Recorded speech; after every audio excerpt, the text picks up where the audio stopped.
Hi everyone, today's topic is the conditional, clauses of condition. We divide these into two, so we can talk about open condition or hypothetical condition. An example of an open condition is, if you do the dishes, I'll pay you.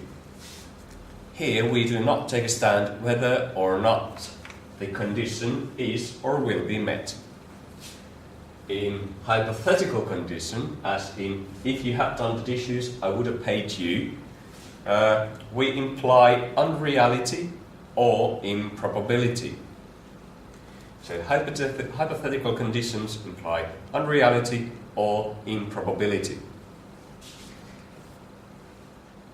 These sentences are divided into two. We have the main clause here and over here. And this is the subordinate clause, the clause of condition. And when we talk about hypothetical condition, we use something called backshift. We use the past tense here. We can use both open condition and hypothetical condition to refer to past, present, or the future. And here we have examples of all of those. First, open condition. When used to refer to the past, we can say, if I had money, I wasted it. Or the present, if I have money, I waste it.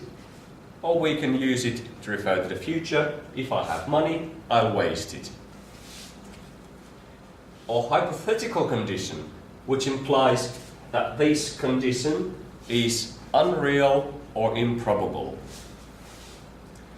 To refer to the past, if I had money, I would have wasted it. Or the present, if I had money, I'd waste it. And the same form can be used to refer to the future. If I had money, I'd waste it. Now, let's have a closer look at both open condition and the hypothetical condition. Starting with the first one. The open condition, as said before, implies that the condition is real. It's possible for the condition to be met.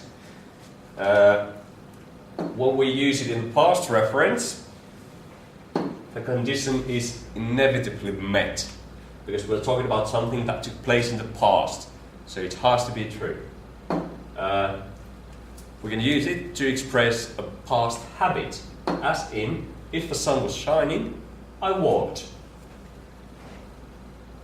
I always walked when the sun was shining. That's a past habit.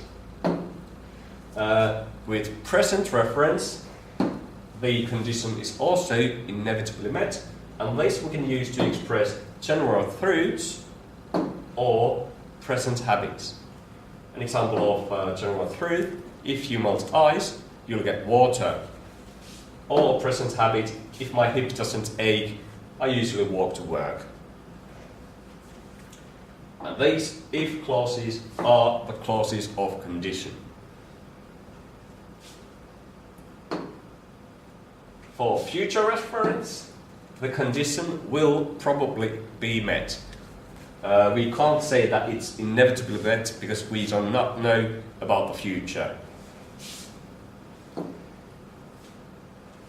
We use future reference of open condition to express to negotiate or to persuade.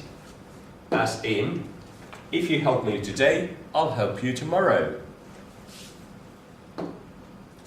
We use it to give threats or warnings. As in, if you keep acting like that, you'll end up having no friends at all. We can use other modals than will with the open condition as well.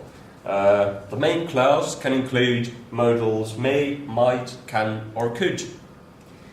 And to be more polite, we can use should in the if clause.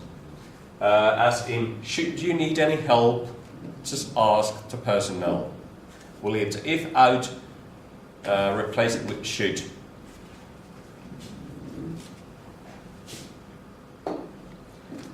Then, hypothetical condition. Hypothetical condition means that the condition is improbable or even impossible in some cases.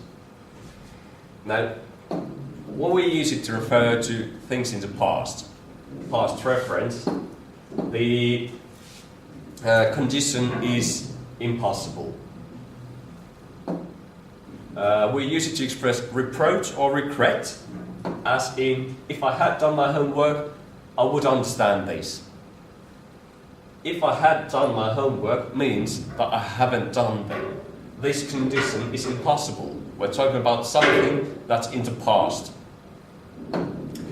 Or we can use it to make excuses. I would have handed the essay in if my dog hadn't eaten it. And here again, the condition is impossible. In both of these cases, we can leave the if out, but then we need to use inversion. We can say, had I done my homework, or hadn't my dog eaten my essay. When you leave the if out, you need to have inversion there, so you need to change the word order. And here too, you can have modals might or could in the main clause. When used for present or future reference, we use the hypothetical condition to express something that is perceived to be impossible. As in, if I were you, I would take the job. I cannot be you. That's physically impossible. And you notice that quite often in the clauses of a condition, you use were instead of was. Here, the condition is impossible. We can use it to express something that is contrary to the known facts, as in, I would pay you if I had the money. As far as I know, I don't have the money. That's contrary to the known facts.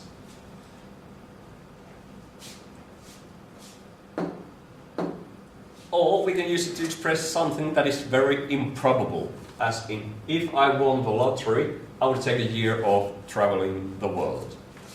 It's very, very unlikely that I will ever win the lottery. Therefore, I use the hypothetical condition. I use it to express something that's very improbable, like winning the lottery. To express politeness, to be more polite, one can also use were to construction, as in, if you were to arrive on time, you would not be frowned upon. And in addition, you can use inversion with that, so leave the if out. Were you to arrive on time, you would not be frowned upon. And instead of if, there are other possible conjunctions that you can use. These you will find on page 97 in your material, such as given that something is something, or assuming that, or as long as, providing, and so on.